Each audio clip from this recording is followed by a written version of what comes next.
Steve. Where did you get the idea to write a zombie noir novel? Well, I wish I had a more interesting story to tell you. The idea behind Braineater Jones actually came from a name, and the name actually came from a movie.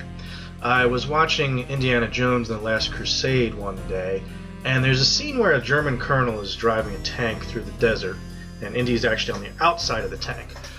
But the colonel turns around and he yells, "Voice Jones!"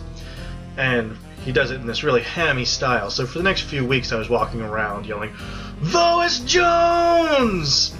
And it gradually in my head became Braineater Jones. So I would walk around yelling, "Braineater Jones!"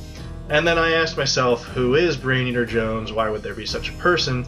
And there seemed to be only one answer. He was a zombie detective. How did you develop Braineater Jones's distinctive voice? The novel I wrote immediately before Braineater Jones was written in a very stripped-down, unemotional style.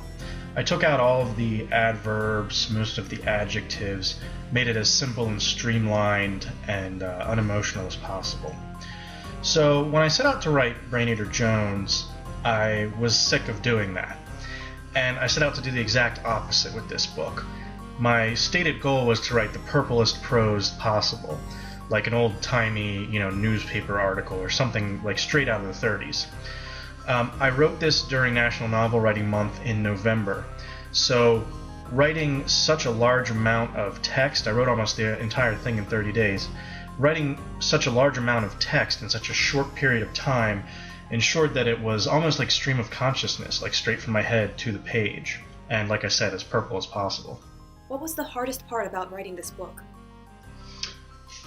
The hardest part about writing Braineater Jones, for me, came during the editing process.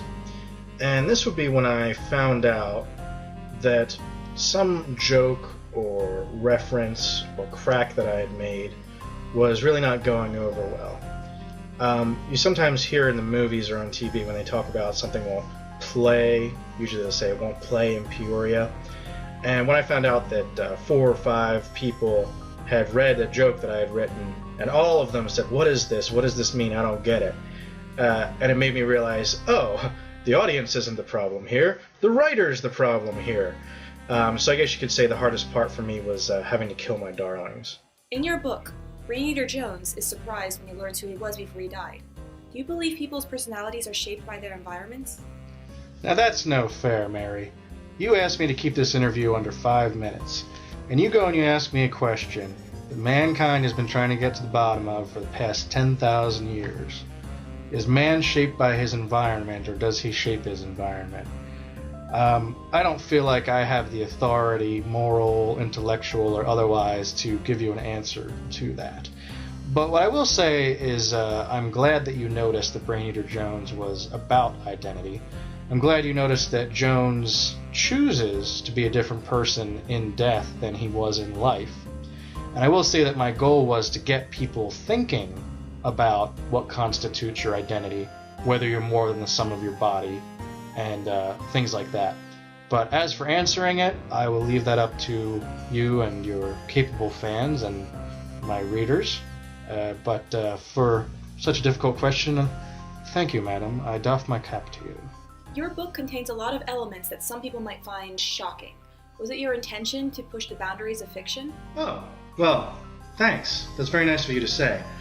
I don't know if you intended it as a compliment or not, but as a horror author, I always appreciate it when somebody says that they found my work transgressive.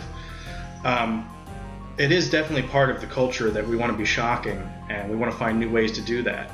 And I definitely intended to make my bones as a horror author and have folks that know the genre say, this guy has street cred, this guy knows what he's doing and knows what's going on in the genre. But I also didn't want to make it alienating for the rest of the universe. So I like to say that I think there's enough gore for Braineater Jones to satisfy the gore hounds, but it comes with a nice little spoonful of sugar for everybody else.